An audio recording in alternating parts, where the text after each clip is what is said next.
Merci Axel. Je voudrais qu'on rentre quand même dans le vif de la discussion parce que sinon ça va être difficile. Merci pour ces éléments de présentation. Donc, chez Soprasteria, Axel, tu t'occupes de la question, on va dire, de la durabilité, sustainability, et en particulier, il y a une question de data en fait dans ces questions-là. C'est pas forcément les questions que les gens mettent en avant. Donc, comment ça s'inscrit et qu'est-ce que tu peux nous partager autour de la question des données dans le cadre donc de la durabilité et peut-être des enjeux aussi de partage des données. Ouais. Je vais partir d'un point de départ qui est le débat public qui se tient encore en ce moment et à Bruxelles. Vous en avez peut-être entendu parler.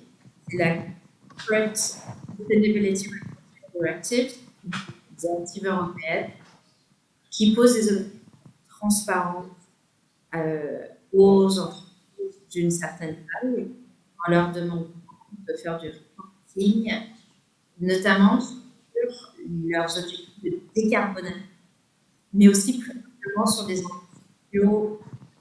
Pour répondre à cette exigence, il faut des données relatives au plan de climatique, aux politiques d'action possibles, aux KPI mises en œuvre des entreprises pour poursuivre une trajectoire moyen et long terme qui va permettre de s'inscrire dans les trajectoires par les États et par l'Union européenne.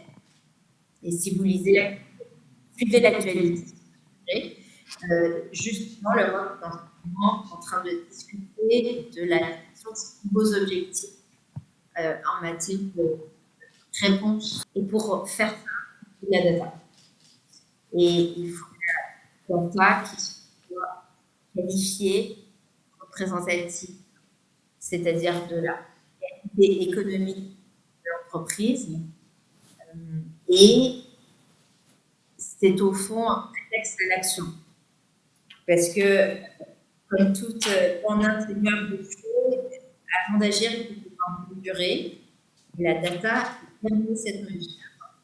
Et une fois qu'elle est prise, elle permet de se préparer et donc d'inscrire une entreprise au sein d'un plus large de dynamique de transition.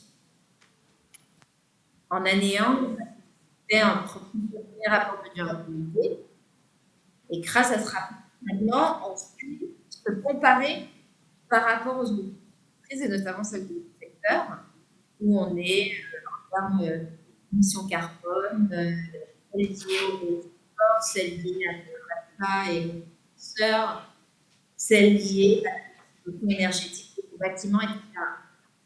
Et donc, moi, je fais partie des voix plutôt minoritaires qui considèrent qu'il y a une pure réglementation. Parce qu'il n'y a aucune obligation nouvelle, mais que vous partagez des données qui relèvent des industriels ou c'est vraiment une manière de tirer sur la question environnementale. Et donc, pour moi, c'est de négociation absolue des enjeux de l'approche des données et de la force de la bonne gestion de la chaîne de valeur des données relatives. Et il y a un élément immense que je suis en train de raconter là. Après, on a un dashboard, toutes nos filières, avec des gains de suivi, statistiques et tous les dés qu'on entend dans les prises de position publiques de la part des décideurs concernant ce type de réglementation à l'échelle européenne. Et Donald Trump l'a très bien compris parce qu'il a fait de la CSRD une de ses cibles, comme d'autres textes, à tel point qu'aujourd'hui, elle est citée dans l'accord de commerce qui a été négocié cet été entre l'Union européenne et le gouvernement américain. Donc, c'est juste un exemple de valeur qui pourrait être créée à partir du partage des données de durabilité des entreprises et cette valeur est mal comprise et donc mal appréhendée et remise en question désormais. Merci beaucoup Axel pour cet exemple. Effectivement, on entend souvent qu'avec ces réglementations, d'une certaine manière, on mettrait des obstacles. Toi, tu prends un point de vue complètement différent, en fait, hein, en y voyant, au fond, une manière de développer un avantage compétitif. Peut-être en rebondissant là-dessus, hein, et pour moi, ça fait écho à ce que on entendait un petit peu au début quand on a lancé Occitanie Data, qui est devenu Equitia. On travaillait sur l'éthique avec certaines personnes qui nous disaient bon bah ok, mais pendant ce temps-là, vous parlez d'éthique, mais pendant ce temps-là, d'autres acteurs avancent extrêmement rapidement. Et puis aujourd'hui, c'est très frappant de voir comment beaucoup viennent nous chercher en nous disant au fait, on n'a pas du tout travaillé la question de l'éthique, et en fait, il y a plein de choses où on est complètement bloqué, on a absolument besoin, est-ce que vous pouvez nous aider?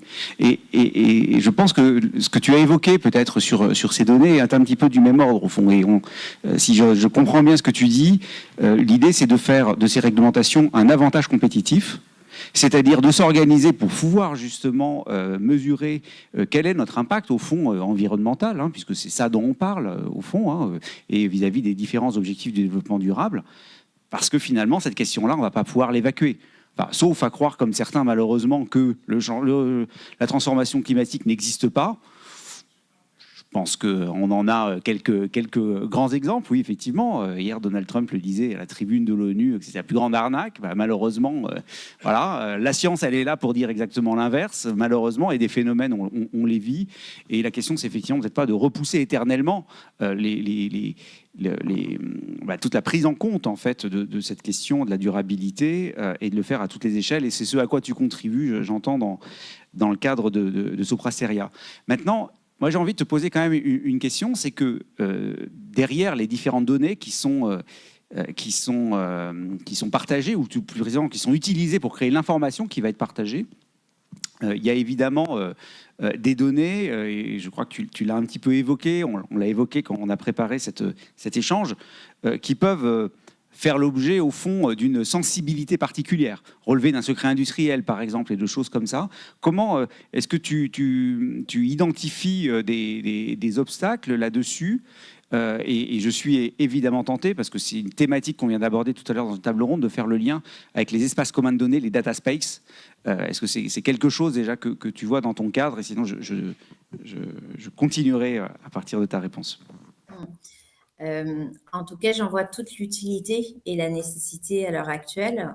Je pense que c'est très important de distinguer les enjeux d'open data et les enjeux de partage de données de nature économique ou industrielle qui sont des données qui sont produites par les entreprises.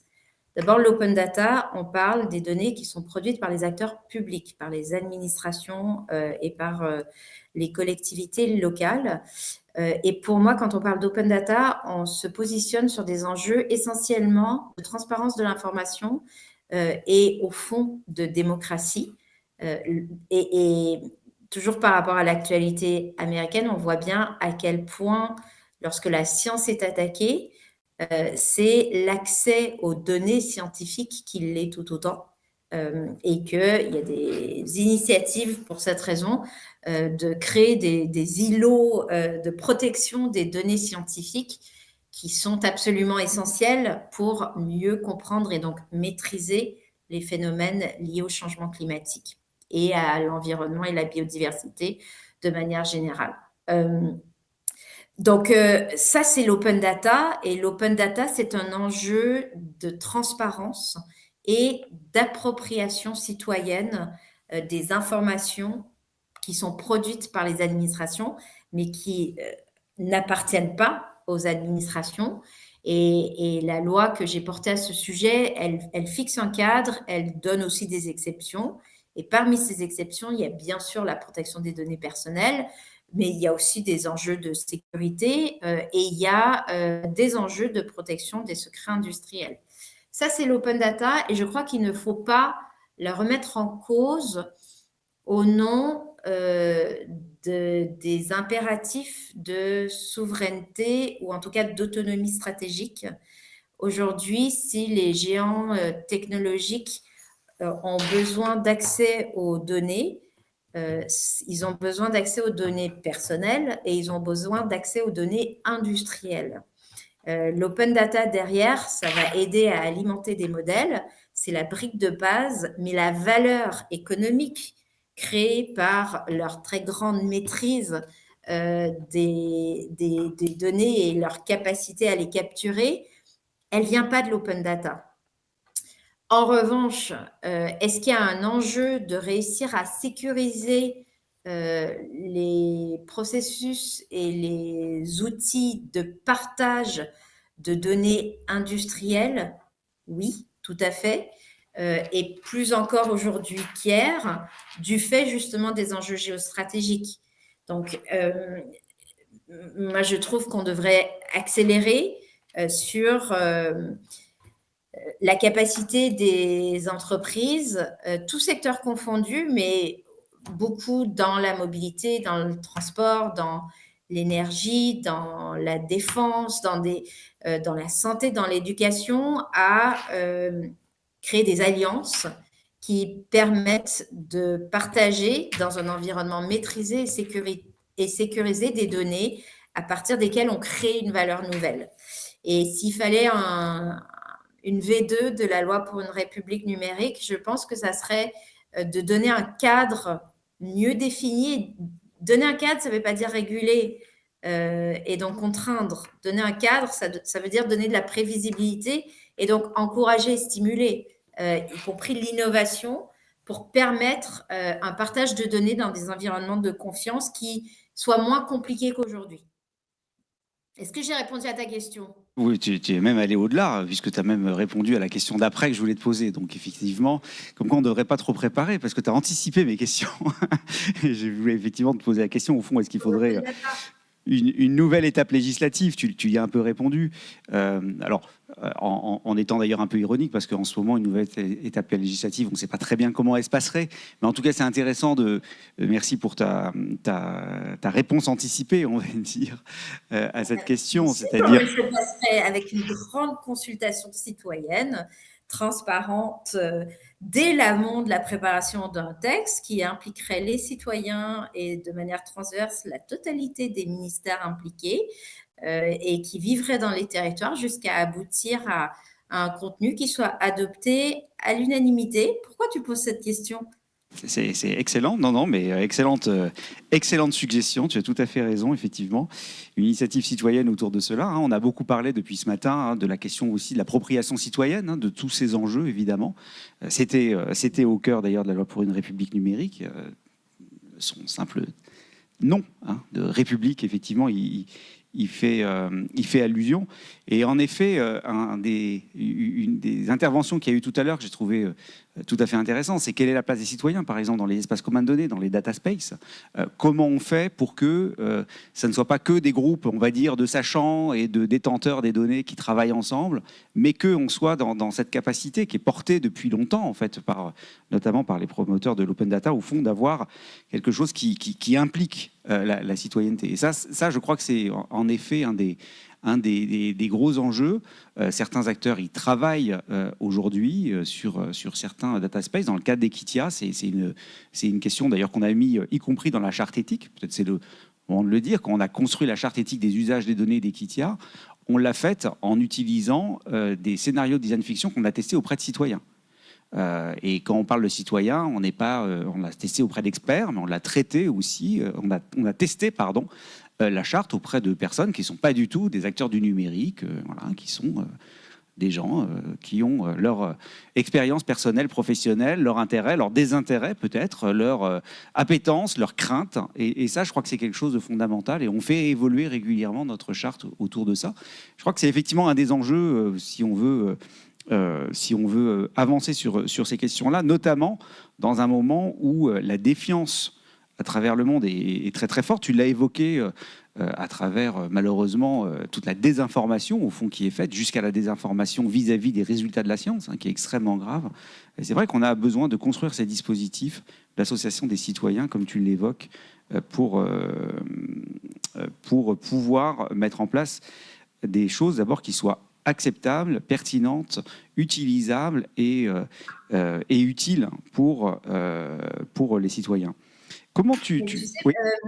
Bertrand, je me permets de rebondir parce qu'en fait, j'entends parfois que le sujet de la data, il est dépassé. Maintenant, il faut parler d'IA.